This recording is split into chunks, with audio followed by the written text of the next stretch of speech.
Hello hello hello భయ్యా చెప్పండి.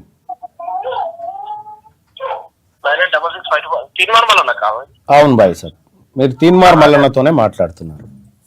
Sir good morning sir. Good morning భయ్యా. సార్ నేను సంతోష్ సార్, నా పేరు కామారెడ్డి మా జిల్లా.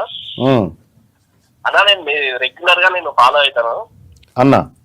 మీ పోరాటం చాలా బాగుందన్న. ఒక్క విషయంలో ఎక్కడంటే కొంచెం మనకు మొన్న కాంగ్రెస్ అధికారంలో రావడానికి యూతే బాగా సపోర్ట్ చేసిందన్న. అవును, వాళ్ళ పోరాటానికి కొంచెం మన మద్దతు తక్కువ అవుతున్నట్టు అనిపిస్తుంది అన్న.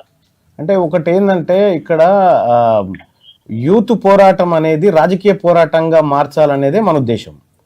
అంటే ఇప్పటిదాకా మనము ఆ పార్టీకో ఈ పార్టీకో మనం పోరాటం చేసినాం కదా. ఫస్ట్ టైం మన పార్టీ కోసం పోరాటం చేసేటువంటి ఒక వ్యవస్థను తయారు చేస్తున్నాం సంతోష్ అన్న. సో ఎందుకంటే ఈ యూత్ ద్వారానే రాజకీయాలు చేయాలి, యూత్ ను కంప్లీట్ గా పాలిటిక్స్ వైపు తమ లక్ష్యాల వైపు తీసుకురావాలనేది మా పార్టీ యొక్క ప్రధాన ఉద్దేశం. సో తప్పకుండా అట్లా ఏమైనా ఒకటి అరా ఏమైనా అట్లాంటివి మిస్ అయితే దాన్ని కరెక్ట్ చేసుకుందాం అన్న. అన్న ఓకే అన్న. అదే మీరు పార్టీ ప్రకటించిన రోజు మనకు బీసీలకు భూమి లేదు, భూమి పంచడం ఒక హామీ ఇచ్చారు, ఇంకొక హామీ ఏదో ఇచ్చారు. అవును.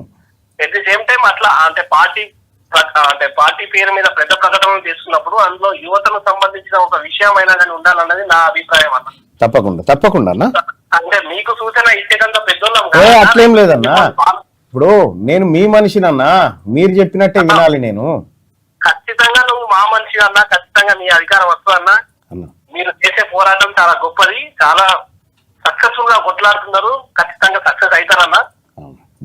ఒకటి అంటే నాకు అనిపించిన అభిప్రాయాన్ని మీతో తప్పకుండా సంతోష్ అన్న, తప్పకుండా.